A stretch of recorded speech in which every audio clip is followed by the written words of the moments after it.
What's up guys, my name is Ace, and welcome back to The Breakdown. This is the series where I analyze subscriber gameplay to help you improve. In today's episode, we're going to be analyzing a de-atomizer strike gameplay from Sims 1. Let's get into it.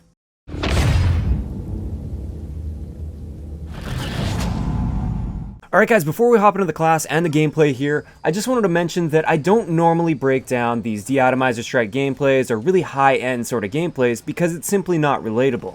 The thing about this de-atomizer gameplay though, is it is a very relatable playstyle. So it's not the flashiest or the fastest nuke in the world or anything like that, but it is something that the average player can absolutely emulate. Alright guys, so as always, we're going to start off with the class you decided to use. We've got the NV4 Fallout, which is probably the easiest gun in the game to get a de-atomizer strike with. It's just consistent in a lot of different situations, very versatile. So the NV4 Fallout with an elo sight, hollow point, quick draw, and suppressor. Now the elo sight, that's fine, that's kind of personal preference. I think the iron sights are just fine, but if you like the elo, that's great. Quick draw and suppressor, also great attachments. Suppressor is actually very important if you are going on a de-atomizer streak because you will likely get yourself overwhelmed if you're firing an unsilenced gun because you'll be drawing all the enemies to you. Unless you're some sort of god with gun skill, you probably want to be running it suppressed. Hollow point, I'm a little unsure about if you're actively going for de-atomizer strikes. Now, yes, it's true that in core game modes, you can fire 2 shots to the body, 1 shot to the head with the NV4 with hollow point, and it will get you a kill. But if we're going for consistency, we should just be aiming center mass most of the time. Going for headshots can be risky because sometimes you get kicked a little to the left or right, or a little bit up above their head, and that will get you killed, and we can't afford to have that happen. We want consistent kills, not risky kills. So personally, if I was going for a nuke with this particular setup, I would be swapping that hollow point out for either stock or extended mags.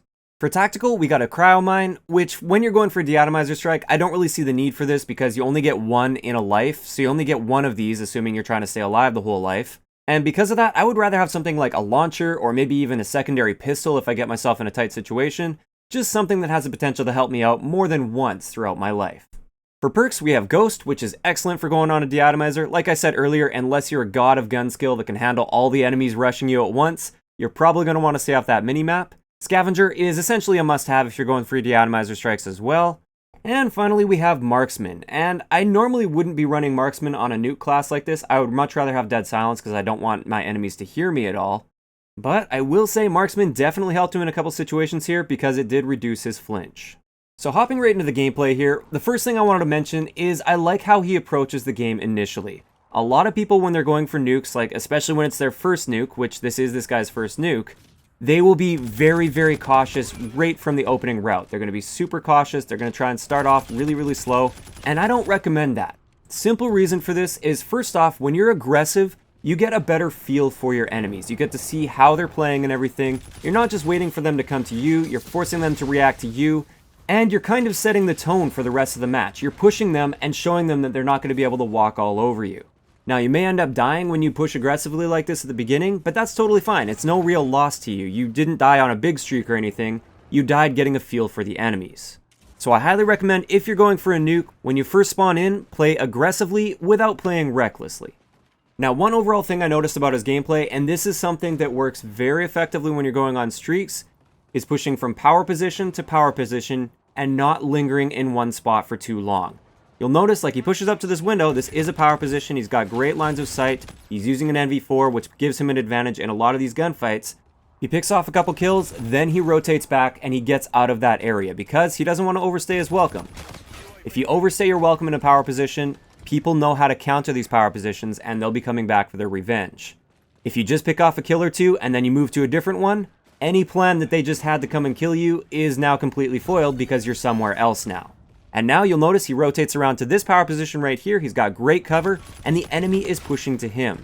You'll notice throughout this gameplay, nearly every kill that he gets, he's set up somewhere and the enemy is coming to him. But he's not camping. He's not just sitting in the same spot or locking down the same area the whole time. He's constantly moving from power position to power position. So don't be ashamed if you're not constantly putting pressure on the enemy spawn and challenging gunfights out in the open and just trying to use your pure gun skill to win gunfights. There are people out there that are able to do this on a somewhat consistent basis, but it's not something the average player can realistically do. This playstyle right here is something that anybody can emulate. Now, a couple little things I wanted to point out with this gameplay as well that you might see as we're going through. I feel his sensitivity is just a little bit on the high side for him. Now that's not to say he doesn't handle it very well in most situations. I just noticed in several situations he would have benefited from a little bit more control over his aim, and I don't see any need with this playstyle to be able to spin around extremely quickly to shoot somebody behind you. Also, his score streak loadout is definitely a little bit weird for a de-atomizer strike. I'm not too sure if he was actively going for the de-atomizer at first when he first started this gameplay, or he just kind of started as he realized he was on a streak. But normally you're going to want an advanced UAV on there. That helps a ton with de-atomizer strikes. Also, counter UAV is great. Vulture is something that I'm a little bit torn on. It's nice to have the Vulture there. It gives it little pings. It also might protect you if somebody sneaks up on you or something like that. But it also reveals your position a lot of the times, either on the minimap or it's extremely loud and people with headsets can hear you coming from a mile away. So I'm not saying it's wrong to use a Vulture, it's just something you gotta be very careful with. As for the Warden, there is an argument that it keeps enemies distracted and looking up to the sky, which will result in some free gun kills for you. But also, things like the Warden can cause people to start camping in buildings, and that's very detrimental for you when you're trying to get gun kills. So personally, if you're looking for a recommendation, if you're going for your very first de-atomizer strike or something, I would highly recommend UAV, counter UAV, and advanced UAV. Now getting back into the gameplay, a very specific situation in the gameplay right here, he can see that there's enemies on the minimap straight ahead of him, but he can't quite see how far away they are. So it's kind of a difficult situation. Do you push here and then maybe somebody's going to come right around that corner the moment you push and then he's going to kill you? Or do you keep set up on your power position and you wait for him? This is what I love that he does right here. You'll notice he goes prone so he's safe and he presses start. Now the reason for this is you can see the entire map when you press start, and he's got a UAV sweeping there so he can see exactly where those dots are. This is an excellent little tip for you. Just make sure if you are doing that, you are in a safe situation like he was. Also from that same situation right there, you'll notice he decided that was not the right move to make. He didn't want to push that way. It's most likely going to end up in a 50-50 sort of gunfight, and we don't want 50-50. So he didn't like the situation, he rotates back around and finds a different situation. This is one of the key principles of this playstyle. The moment you don't like a situation, back away from it safely and find a new situation where you have an advantage.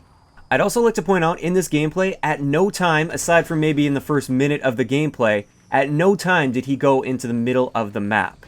And the reason behind this is very simple. If you stick to the edges of the map and you're doing it properly, at most, you'll only ever have to worry about 1 to 2 different directions.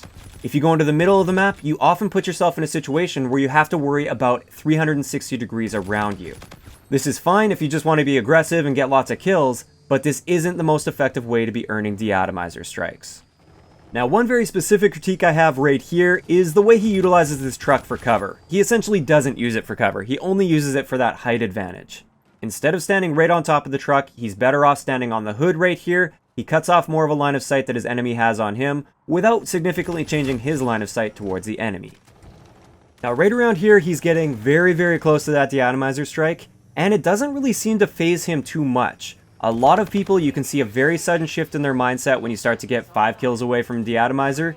He is still being cautiously aggressive, pushing up, being smart about things, making sure he only has to worry about what's in front of him, and he's very clearly not letting the pressure get to him too much. A lot of people, once they see that 5 kills away or something like that, they essentially just freeze up and they don't know what to do. And one of the worst things you can usually do is freeze up and just sit on one position at all times. That's what a lot of people do. They're too scared to push out because they think they're going to die, but then they become predictable, and then they're reacting to what the enemy is doing instead of forcing the enemy to react to them, and they get themselves killed. Now that's not to say that maybe you should slow down a little bit and be slightly more cautious as you start to get closer, because obviously it would really suck to die at that point, but just don't freeze up. Also, I wanted to point out this specific situation as well. He's pushed up in this area, which is kind of a dangerous place to be, but he avoids the temptation of going towards the middle of the map again. And I really like that. That could have been very dangerous. When I was watching this the first time through, I was thinking to myself, don't go in there, don't go in there. And he didn't go in there. He held back a little bit. A lot of people would have been tempted to try and chase a kill in the middle of the map, and they would have set themselves up in a terrible situation. Instead, he pushes around in a smart way and gets on the enemy's flank as they're coming out of spawn, and he's able to pick up these kills with relative safety. Now we're coming up close to the nuke here. This was a pretty sketchy gunfight he got in right here, but he was able to win it. I think Marksman definitely helped him out a little bit there by reducing the flinch. And then this final gunfight that he needed for the de-atomizer strike, He actually made quite a reckless move here, and I wouldn't have recommended this at all. I can understand it's exciting to get in there, get that last kill. He could have easily set himself up for death right here. He jumped out into the open when he didn't need to. He just needed to be patient and shoot the guy in the back. Now, luckily for him, it worked out just fine, but that could have gone the other way, and that would have been an extremely frustrating death. So, there we have it. That's going to wrap it up for today's episode of The Breakdown. I really hope this helps you on your journey to getting a de-atomizer strike. If you guys have a gameplay you'd like to submit for a future episode of this series, all you have to do is submit a raw, HD, unedited gameplay to the email address that's linked down below.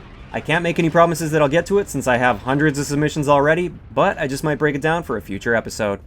If you enjoyed the video, a like rating is always appreciated, and don't forget to subscribe for more if you haven't already. I'll talk to you guys next time.